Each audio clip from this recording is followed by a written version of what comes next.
Hi everybody, it's Scott, and I am sitting here with Fernando Moran. Fernando is part of Ivy.com, the social university, which we're going to talk about that in a minute. So, but thanks for joining, anybody who tunes into this now or later. I thought you would be a great person to talk about networking because you do a lot of that. So first of all, you do it in your own personal life, just in the life and career that you're building, but you do it as a big part of Ivy. Yes. So why don't we give folks who just tuned in or watch this later a little bit of an idea, first of all, about what Ivy is, and I'll add some context around why I joined, and why I love it, and why I think it's going to be a great organization for me. Perfect. So I guess to fill everybody in on Ivy itself, it's actually the first social university of its kind. And really what Ivy's trying to replicate are all of the amazing things that we once had in college and offer it for the professional world. So there was a big disconnect once you leave college, this social environment, this learning environment, and you go into your respective industry.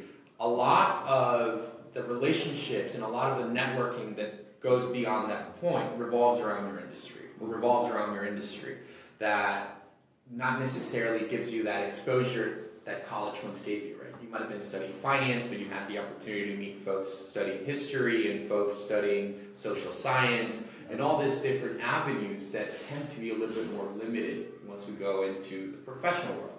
So Ivy is creating this space where professionals from different industries, different disciplines can meet, they can exchange ideas, they can genuinely create the sense of a community and hopefully foster one another's either personal or professional endeavors and help one another along the way. Right? I always like to say it's today for you, hopefully tomorrow for me, right? And kind of go along those lines. So it's a collaboration of professionals that want to get together and just want to break out from that, I guess, industry barrier that tends to kind of cocoon us into this mindset where if I'm in finance, most of my friends are in finance. So breaking down those barriers and kind of introducing a more diverse community to professionals around the world.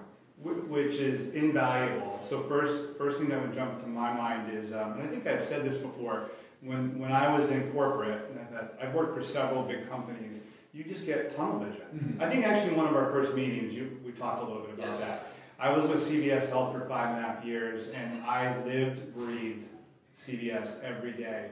And my network professionally was pretty much like 90% CVS people. So as you know, nothing against them, and there is some benefit to that. It's good to bond and work and spend time with people that you share an office with and whatnot. But yeah, you lack that connection and being tethered to others. And I would say, and let you run with this, like it gives you exposure when you're connecting with other people. It gives you exposure to totally different things.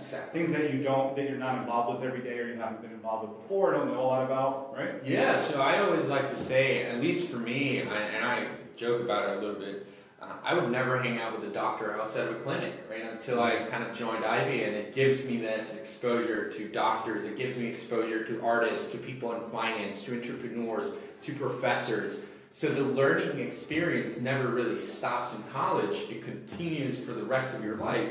And we also got to remember, learning is a social activity, right? You learn by talking with others, you learn by just listening to what others are doing, and to that point, everyone who joins Ivy joins for the same reasons. And the underlying reason is because they want to stay connected with things that are going outside of their industry and people that they wouldn't meet on a day-by-day basis. So it really creates this great environment for people to really just engage, to really just innovate, and to think beyond what they're used to thinking, right? So I always say it's not necessarily like-minded individuals, because everybody has a different point of view, but it's definitely like-hearted. It's people that mean well, they are doing amazing things in their own career, and generally just want to teach others and learn from others. So that's, in a sense, Ivy in a nutshell. Yeah, it's such a great summary of how it works. And I've had an amazing year doing different things as I started my new journey and teaching to lead and helping to teach others how to become better leaders themselves. And the best, and I've been saying this a lot, but I can't hammer this home enough, like one of my favorite activities is connecting with and learning from others. I try to listen, I try to connect with and put myself around other like-minded people in terms of like values and drive, but people who are doing totally different things, so that I can sit and listen and learn and absorb. And that's one of the reasons why I want to do a lot of these videos, is because, and share it. Like, I'm having these conversations like this you and I are having today. I've had a lot of them in my professional career. I've always liked to network. Sometimes it comes in waves, sometimes I do it a lot more than others. But I always have curious-based conversations and try to listen a lot. And now I feel like even more blessed that I can share it because of technology and Facebook and YouTube and all that with other people, because I mean, there's so much good information out there. And I've only been, just so everybody knows, I've only been with Ivy just over a month. Fernando and I met about 2 months ago. Fernando introduced me to the concept of Ivy, how it works, and so I'm still getting integrated into how everything evolves and works around here and in the space. But in my short time, the experience is phenomenal. The people are amazing. Yeah. I mean, the good thing about Ivy, and check it out at ivy.com, is anybody I've connected with, even online through the website, they're so receptive. Yes. There's none of this like LinkedIn mindset of, this person's not in my space or my industry, so why am I going to talk to them? Everybody is really open and willing to talk. Yeah, and I think we try to set that tone prior to any member activating. Is this is a space to meet new people. And when you set that tone before anybody to walk into the first event, they walk in with that mindset and they tell themselves, they're like, all right, I'm here to meet new people. So when you go in there with that sentiment, right, and when you go into this event, maybe your first event, knowing that everybody there wants to meet you, the approach is completely different, right? So I think that's the beauty of it, and it's part of our role as community managers to really set that tone straight. So that's why we actually interview every member who comes in the door, and we try to make sure that there are synergies within the community, right? We want to create the sense of a community, and more importantly, this lifelong experience where you can create great friends, always learn new things, and hopefully transcend to a different mindset, right? What do you think one of the, I love, if you can spend a few more minutes here? Yeah, please. So networking is hard for a lot of people. It's been hard for me. I like to do it, and I've done a lot of it, and I kind of forced myself into that space. And I'm not really shy, but I don't like to barge myself into conversations and just start talking about myself. That puts me out of my comfort zone. More than saying hi to somebody, that puts me out of my comfort zone. What are some of the, and then we'll come back to Ivy, what are some of the challenges in networking, especially in today's world where a lot of stuff's online based, and then you get out in front of people or with people face to face? What do you think is hard about that these days? So I think, first of all, to go to the point online, everybody's wearing a mask, right? Figuratively, but everybody has this persona that you try to portray others, and it's not necessarily your true self. So the problem with online that I find is you're having very superficial connections with that person because you're really not getting to know them as who they really are. You're just getting to know them as how they want you to perceive their own persona. So the beauty of Ivy is that, in a sense, it's almost like LinkedIn in person. It's like meeting all these connections that you might have online, but really getting to know them face to face. So I think to that part, it's very important to always keep in mind, Ivy is a space for people to meet. You know, we do events, we organize fantastic events, about 15 a month. So every other day there is an opportunity, but the end goal is just to meet people face to face and genuinely have those connections that you wouldn't otherwise have online. Right? So I totally agree, and that's what I've seen in my short time with Ivy, which again I love. And then what about the aspect of, talk about this. So you go to a lot of like generic ho-hum networking events, and what do you find? You find people trying to sell themselves, hand out cards, this is who I am, this is what I do. How does Ivy, and they're trying to win business. Yes. How does Ivy protect against that, or whatever the right term is? Like, you don't want an atmosphere, because it's a lose-lose for everybody when that's the energy in the room. So how do you guys protect against that? So I guess it's coming back to setting the tone, right? My job is to set the tone forward for anybody joining Ivy, right? So if you let them know before they activate, this is not a place where you're going to be selling your product. This is not a place where you're going to be handing out your business cards to trying to get business out of members. This is a space where you can meet people, hopefully establish great relationships, And if it so happens that there's a synergy or that you can help them, then that's fantastic. But the idea is not to, kind of create a space where people can come and sell their products or, pitch their ideas to potential investors or whatnot. It's a space to meet people, generally, kind of taking off that corporate mask or that work mask that we usually use, and get to know who Scott is in a personal level as opposed to Scott who worked at CVS, right? So it's, and that you just see online, exactly, perfect profile and all that stuff. So in a sense, it's trying to reach into that more personal aspect, really get a sense of a community, get a sense of the members. And generally from there, there are amazing connections that people have made. There has been board members who've, kind of joined in on different nonprofits. There's been, recently this past summer, we had the first Ivy wedding of 2 members that met at an event. So you do get all this type of connections, which are part of our human interactions, right? But more importantly, it's setting aside that you're in Ivy to sell your thing. You're in Ivy to meet people that hopefully could help you later down the line, either professionally or personally. Yeah, that's awesome. So one more Ivy/networking thing, and then I just want to talk a couple of minutes about some of the stuff you're doing, which I think is phenomenal. So what about in the corporate? And I know everybody has different experience, different companies, different lengths of time. I know how I feel about it. What's your view on how you feel about the persona or what people give off in the workplace? So there's the image we create and craft online on the Facebooks and Instagrams and LinkedIn even though that's more professional. But there's also like this persona that we give off in the workplace. Yes. That people don't get to. And one thing I'm finding about Ivy so far, the people I've connected with, is it's like they're letting me in to get to know them as people too, not just, hey, I'm good at my job, or I'm a manager and I have authority, and you can't really come into my space on a personal level.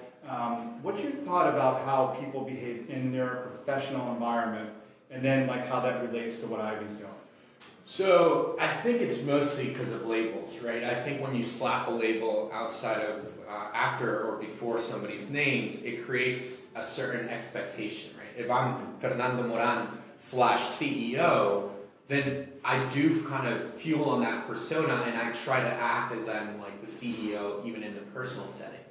When everybody comes into Ivy, nobody's wearing a name tag, nobody's wearing titles on their shirt or on their background. Nobody is really that person that they are at the workspace.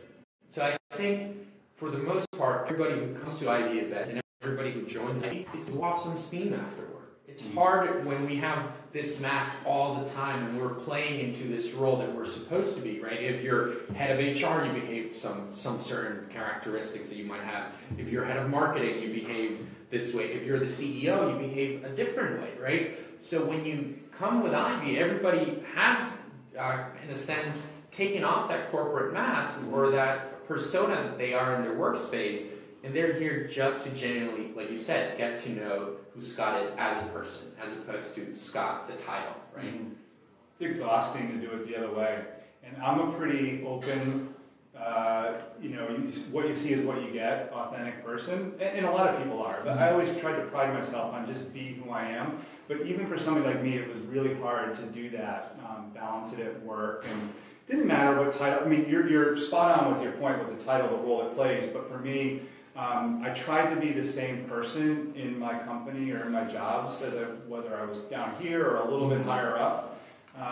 But it's still exhausting. Yeah. It takes a lot of emotional effort and labor to do that. Okay, so let's talk about you for a second and your home country and some of what you're doing in El Salvador, getting started there. So we're talking a lot about Ivy and the WeWork space here. So what are you trying to accomplish down there? So actually in El Salvador, this was an idea that I guess got inspired through my own experience here at Ivy and through my own experience working at a co-working space. My parents decided that they were going to move homes, the home that I was raised in all my life. And I felt very nostalgic. I was like, wait a second, please don't do that. And, they already had their mindset, so off they went. But I was able to convince them to actually rent out the home. So I was going to rent out the place, and I was converting it into a co-working space.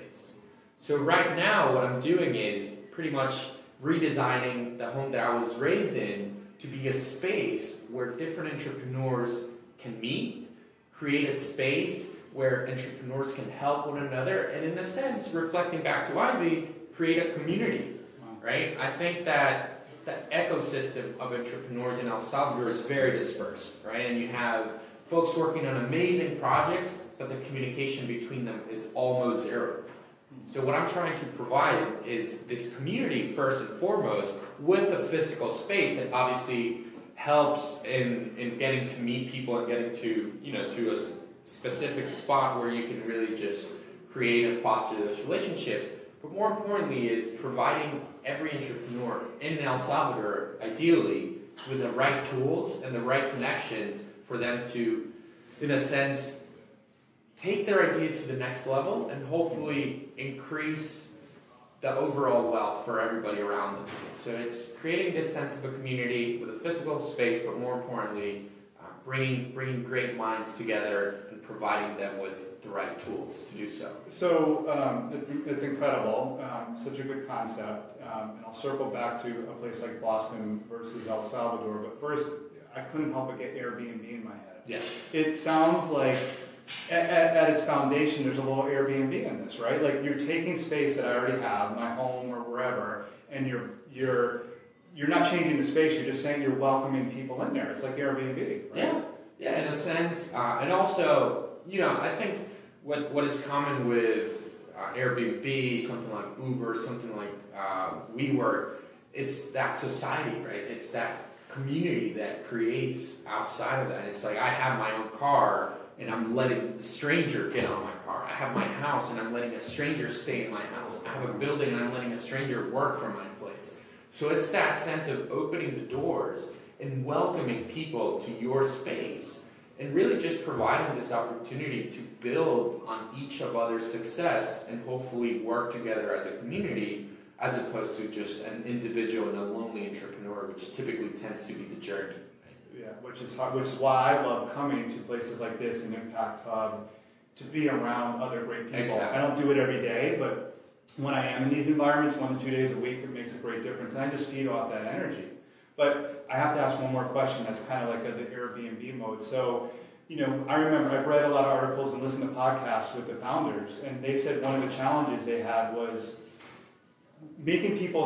reassuring people they'll be safe. Mm-hmm. If you go into a stranger's house and vice versa, if you're letting strangers into your home, that people are going to be safe because, as you know, we have this story in our mind that, if it's not somebody you're going to be putting yourself out of your comfort zone. So how does that, I know how it works here in the States, how does that work in El Salvador? So that's a problem that the whole country is facing in El Salvador. El Salvador, and this is not something I'm proud to say, but it's one of the most dangerous countries in the world as far as crime rate. So unfortunately, we're dealing with this, level of insecurity at a national level. And how do you combat this? Well, there's always the typical ways that you do background checks on people. You kind of have a reference system where you have to be referenced by somebody who's already part of the community. But it's definitely a big challenge, Scott, and it's definitely something that we always have in the back of our mind as one of our top priorities. If we're going to do this, and if we're going to launch this communal space for people to work, safety should and is the #1 priority. Yeah. Because like you said, people won't feel comfortable if they just show up to this place without the assurance that they're going to be safe. And also something to note, the entrepreneurship environment in El Salvador is very different than the entrepreneurship environment in a place like America, for example. Entrepreneurs in El Salvador, more than 50% are out of necessity, not out of innovation, which tends to be the case here in America. Over there, they're entrepreneurs because they don't have any other option. The jobs security is very scarce. There's not a lot of opportunities, so they opt for entrepreneurship as a means to sustain their family, not the other way around here in America. So wait, sorry to interrupt, but so does that lead to good or bad things? Because my feeling sometimes is that when somebody does something because they have to or out of desperation or they don't have other choices, they're like, no, not everybody's meant to be an entrepreneur. It's really hard. Yes. So how does that work for folks down in El Salvador or really anywhere? Yeah. So to that point, I mean, I think when you do it out of necessity, there's always that hunger that comes behind it, right? You're always trying to strive, necessarily because it's the only way that you're feeding your family, right? So there's always that in the back of your head where you're like, how can I make this work to feed my family? So the motivation is there. And I think the thing that, like, to your point, not everybody's an entrepreneur. I think everybody is an entrepreneur at heart. I think not everybody has the motivation to be an entrepreneur. But I think that entrepreneurship is something that it can be taught. I disagree with people that say you are born an entrepreneur or you're not.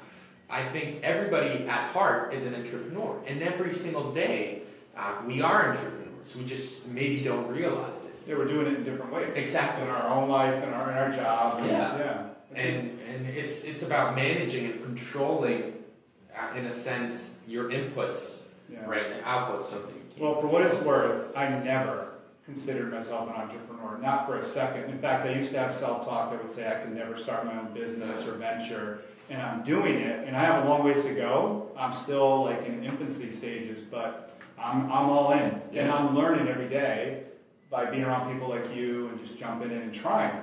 So I agree with you on that part, that we can learn, and you can try and do and fail along the way and still learn and get better or come back and succeed. I think one of my questions would be for people, do you have the motivation, do you have the persistence to keep going when things get hard?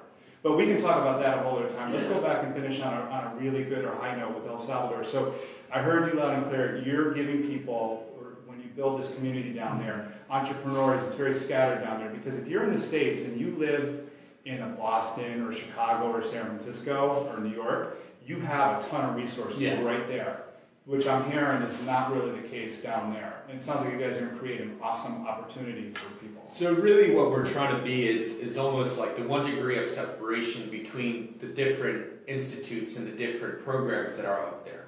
So there is help towards entrepreneurs. There are amazing programs, some run by private organizations, some run by governments, some run by even religious groups down there. The Catholic has a very, very, very strong presence down there with, more so for the entrepreneurs who do it out of necessity. But there are amazing organizations out there that are willing and helping entrepreneurs strive, but the problem is there's not a centralized spot where they can get all that information from. So you can probably go to a university in El Salvador and get help in something else. You can go to like a nonprofit organization and get help in something else. But you can't really find one spot where it kind of loops everything under one roof, under one umbrella. So ideally what SEED, which is the name of the co-working space I'm starting in El Salvador, is trying to create that space for entrepreneurs to find everything at their disposal, right? And I guess going back to SEED, it's really where it all begins. It's where the seed hopefully will grow to be a very fruitful tree. So that's a little bit of the time behind it. Hey, it works. I got to hand it to you, man. What I know of you in the last couple of months that I've gotten to know of you, you're doing awesome work here. You're a uniter. That dinner that you had and then you invited me to, bringing people together even on a smaller basis. You're continuing your education. You're learning constantly. You're doing 2 and 3 initiatives and jobs, and it's different for everybody. So when I say these things or acknowledge it, it's not to say that you have to have 2 or 3 jobs and you have to have your own startup. But what I am saying is, find where you want to make an impact. And this is what I share with people. Find where and how you want to make an impact. You found a lot of that. My guess is that you're probably going to find a couple more along the step of the way of your journey. But and do it. Don't let anything hold you back. I mean, you're not in El Salvador, yet you're already making a difference down there. Right? Well, I appreciate it, Scott. And I guess to that retrospect, what really inspired me every day is always having my dad in the back of my head. He said, Fernando, it doesn't matter if you want to be, a janitor. It doesn't matter if you want to be the CEO of a Fortune 500 company. Be the best you can be. If you want to be a janitor, be the best janitor out there. So for me, it was like, what do I have to lose, right? I don't have anything to lose. I have everything to gain from this experience. And I think life is too short, and we all need to leave our significant footprint behind. That's really the only thing that remains after we leave are our footprints that we live across our path, So in that sense, hopefully that's what I'm trying to accomplish and really just shape the way that entrepreneurs connect in El Salvador and how the community, especially here in Boston, also connects with one another through Ivy. So definitely big into community and a strong believer that alone you can't make anything happen. You really need everybody else around you to uplift you and to help you along the way.